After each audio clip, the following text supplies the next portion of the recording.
नमस्कार, आप सबका स्वागत है आपके खुद के YouTube चैनल पर। मेरा नाम है कुलदीप और मैं यहाँ से लेकर आता हूँ प्रभु के चमत्कार, हंसी मजाक की कहानियाँ और तीसरी शक्ति से रिलेटेड यानी कि भूत प्रेतों की कहानियाँ। तो आज की कहानी है महाराष्ट्र के पीपल गांव से। पीपल गांव के नज़दीक जंगल के बीचों बीच एक हनुमान जी का बहुत ही प्राचीन मंदिर है।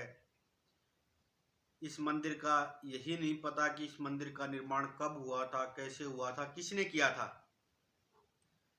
और इस मंदिर तक पहुंचने में मतलब गाड़ी या बाइक वगैरह से आप नहीं जा सकते, या तो पैदल या साइकिल वगैरह से ही जा सकते हैं।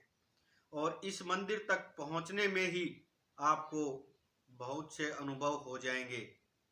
जैसे आप जब चल रहे हैं तो आपके साथ किसी के चलने के कदमों की आवाज़, कुछ अजीबोगरीब घटनाएं, मतलब तीसरी शक्ति से रिलेटेड। कहा जाता है कि इस मंदिर के इर्द गिर्द तीसरी शक्तियां मतलब भूत प्रेत खुद वहां पर रहते हैं। ये मंदिर जो है भूत प्रेतों से घिरा हुआ है। लेकिन जब एक बार आप इस मंदिर तक पहुंच जाते हो तो उसके बाद आप भूतों के बीच में बैठकर आ जाओ वापिस, लेकिन ये जो भूत प्रेत तीसरी शक्ति है आपका कुछ नहीं बिगाड़ सकती, मात्र वहां पर हनुमान जी के दर्शन करने के बाद। और हाँ, जाते समय आपको बहुत सारी कठिनाइयां महसूस होंगी, लेकिन जब आप वहां से दर्शन करके वापस आएंगे तो ये कठिनाइयां पता ही नहीं लगता कहाँ चली गई। एक बार अंग्रेजों की मतलब विदेश से एक टीम आई थी साइंटिस्टों की, यहाँ पर रिसर्च करने के लिए 10-12 लोगों की टीम थी। जब शाम के टाइम 5-6 लोग उस टीम से गए जंगल में, तो गांव वालों ने मना भी किया। जो पत्थर गांव के पीपल गांव के जो लोग थे उन लोगों ने मना भी किया कि किसी हनुमान भक्त को अपने साथ ले जाइए और हनुमान चालीसा का आप लोग पाठ करते हुए जाइए मंदिर तक। तो उन लोगों ने मना कर दिया कि हम इस भ्रम को ही दूर करने के लिए यहाँ पर आए हैं। और वो देखिए, एक तो मन में श्रद्धा नहीं और दूसरा हनुमान जी का कोई भक्त नहीं उनमें। जब वो गए हैं वहां से तो पूरी रात निकल गई, अगला दिन निकल गया, मतलब 3 दिन तक उनका कोई अता पता लगा ही नहीं। जब दूसरी टीम उन्हें सर्च करने के लिए गई 3 दिन बाद, तो वहां नजदीक एक छोटा सा अन्य हनुमान मंदिर था लोगों द्वारा बना हुआ, वहां पर वो लोग मिले और उन्होंने बताया कि हमारे कंधों पर किसी ने बहुत ज़्यादा बोझ रख दिया था। एकदम से हमारे सामने फोग आ गई थी, बहुत ज़्यादा धुंध आ गई थी, हमें पता ही नहीं हम यहाँ तक कब पहुँचे, कैसे पहुँचे। जब हमें होश आया तो हम लोग यहाँ थे। तो हनुमान जी तो देखिए हनुमान जी हैं। और जो लोग ये कहते हैं कि हम तीसरी शक्ति में विश्वास नहीं रखते, तो चले जाइए एक बार महाराष्ट्र के पीपल गांव में, आप लोगों को पता लग जाएगा। तो वहीं से रिलेटेड मैं आप लोगों को अभी एक कहानी सुनाने जा रहा हूँ। इस लड़के का नाम है दीपू, नाम जो है बदला हुआ है। दीपू अपने पिताजी के साथ वहीं पीपल गांव में रहता था और इसके पिताजी का काम था मटके वगैरह बनाना, चटाई वगैरह बनाना और उनको शहर बेचकर आना। और शहर जाने के लिए रास्ता जो है, एक तो बड़ा रास्ता था वो भी जंगल से होकर जाता था, और एक छोटा रास्ता था जो हनुमान मंदिर से होकर ही जाता था। दीपू जो है हनुमान जी का बहुत बड़ा भक्त है। हर रोज उसी मंदिर में दीपू जाता था सुबह सुबह, जो भूत प्रेतों से घिरा हुआ है। तो उसके पिताजी एक बार उसे कहते भी हैं कि भाई तुम वहां मत जाया करो, वहां पर बहुत खतरा है, कितने लोग बता चुके हैं वहां के बारे में। तो ये कहता है कि पिताजी, मैं हनुमान जी का भक्त हूँ, बालाजी का भक्त हूँ, आप मुझे भूत प्रेतों से डरा रहे हो, आपको ये बात शोभा नहीं देती। भूत प्रेत तीसरी शक्ति मेरा कोई कुछ नहीं बिगाड़ सकती। तो उसके पिताजी कहते हैं कोई बात नहीं, लेकिन पिताजी जो है बहुत डरते हैं। तो एक बार दीपू कहता है कि बाजार में जो है शहर में मटकों की डिमांड बहुत ज़्यादा बढ़ गई है, मैं वहाँ पर जाता हूँ और मटके लेकर जाऊँगा, बेच कर आऊँगा। तो दीपू के पिताजी कहते हैं नहीं, मैं जाऊँगा, मेरे कुछ मित्र भी जा रहे हैं और एक मेरे मित्र को गाय भी लेकर आनी है। आते समय हम लोग बग्गी लेकर जा रहे हैं, बग्गी में अपनी गाड़ी में जो है मटके वगैरह लेकर जाएंगे। तो जाते जाते इन्हें जो है रात हो जाती है, लेकिन दीपू कहता है इन्हें कि आप छोटे रास्ते से जाना, मंदिर के रास्ते से। तो ये लोग जैसे ही जंगल में पहुंचते हैं देखिए, तीसरी शक्ति जब आपको अपने नज़दीक बुलाती है तो वो खुद सब कुछ निर्धारित करती है, हमारे हिसाब से कुछ नहीं होता। जब ये लोग जंगल में पहुंचते हैं तो इन्हें कुछ अजीबोगरीब आवाज़ें आने लग जाती हैं, किसी की रोने की, कभी किसी के हंसने की, किसी के साथ साथ चलने की आवाज़ें आने लग जाती हैं। तो उनमें एक हनुमान भगत भी था, वो कहता है कि डरने की आवश्यकता नहीं है, आप जय वीर बालाजी बोलते रहिए और हनुमान जी का हनुमान चालीसा का जो है पाठ करते रहिए। हनुमान चालीसा का पाठ करते हुए ये जंगल जो है पार कर लेते हैं और दीपू के पिताजी पहली बार उस मंदिर तक पहुंचे हैं, उस मंदिर के सामने से निकले हैं और वो हाथ जोड़कर वहां पर बोलते हैं, हनुमान जी मैं बहुत देर से आया हूं आपके पास, मुझे पहले आना चाहिए था। और वहां पर सब दंडवत करके प्रणाम करके और अपना बाजार चले जाते हैं, अच्छे से व्यापार करते हैं।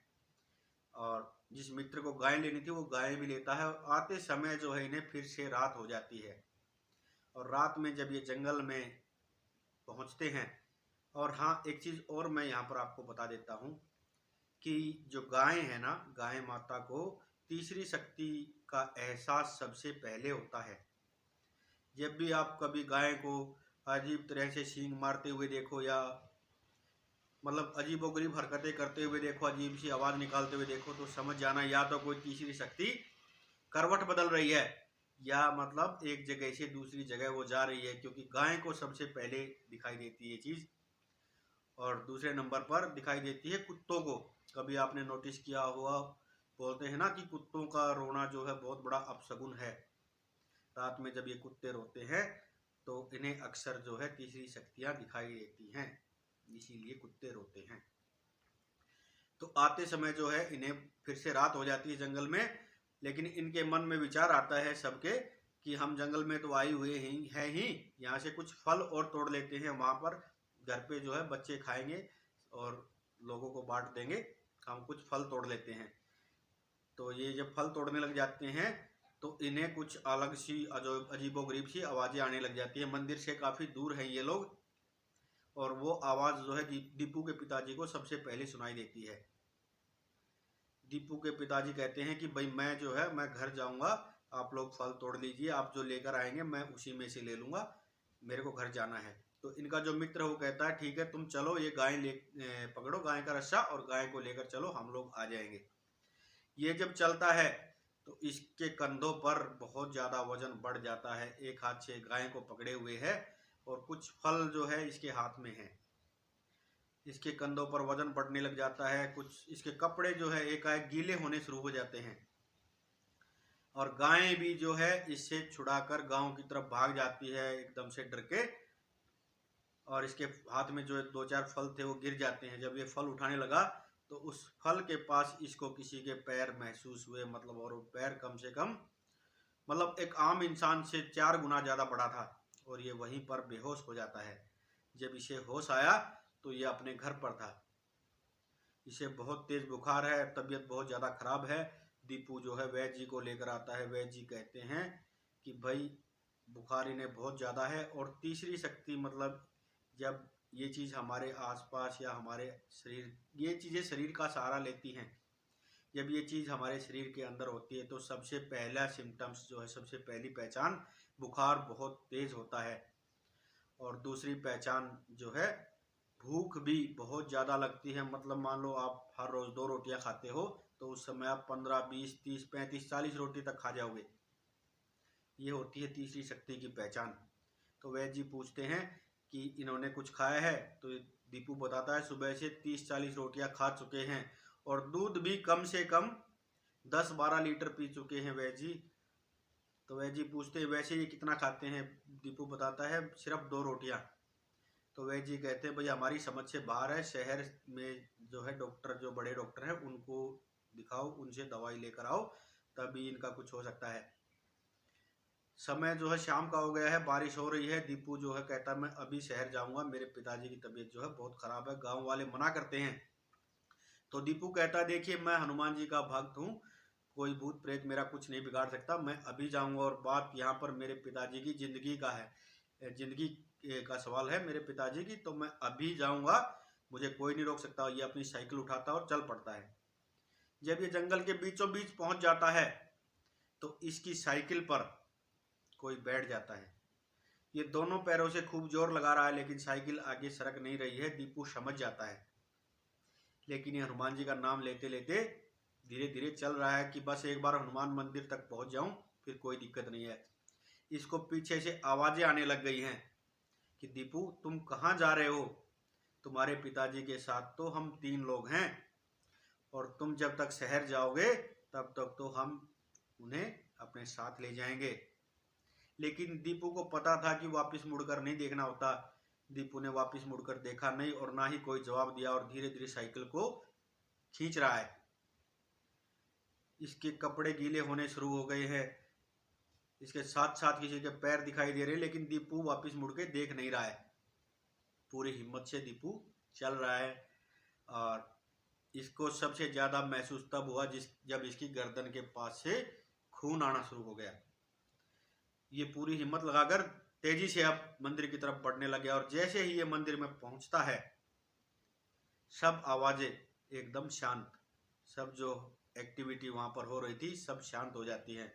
और ये हनुमान जी के दाएं पैर से थोड़ा सिंदूर लेकर खुद को तिलक लगाता है और प्रसाद लेता है, और फिर कहता है कि अब कोई है बाहर जो मुझसे बात करना चाहता है? आओ, दो दो हाथ हो जाएं। कोई आवाज नहीं आती, लेकिन ये वहां से प्रसाद लेता है, तिलक लेता है, और झूमते हुए अपने घर पहुंच जाता है। और जाते ही पिताजी को तिलक लगाता है। 2-3 मिनट के अंदर ही पिताजी का बुखार एकदम से उतर जाता है, उन्हें प्रसाद देता है, और इनके पिताजी जो है बिल्कुल एकदम से नॉर्मल हो जाते हैं। ये था हनुमान जी का चमत्कार। और हाँ, अगर किसी को मेरी कहानी पर विश्वास नहीं हो रहा हो तो एक बार महाराष्ट्र के पीपल गांव में जाकर देख लेना, और किसी से पता कर लेना कि हनुमान जी का प्राचीन मंदिर कहाँ है और क्या होता है वहाँ पर। और ये एकदम सत्य घटना है। तो उम्मीद करता हूँ दोस्तों, आप लोगों को कहानी पसंद आई होगी। अगर पसंद आई हो तो लाइक करना, शेयर करना, और कमेंट में लिखना जय वीर बालाजी। और अगर चैनल पर नए हो तो प्लीज़ सब्सक्राइब करना दोस्तों। मुझे आप लोगों की सपोर्ट की बहुत ज़रूरत है। और हाँ, आप लोग मेरी कहानी पर विश्वास करें या ना करें, अपने भगवान पर, अपने इष्ट पर ज़रूर विश्वास करें। चमत्कार अवश्य होगा दोस्तों। हर हर महादेव, जय श्री श्याम।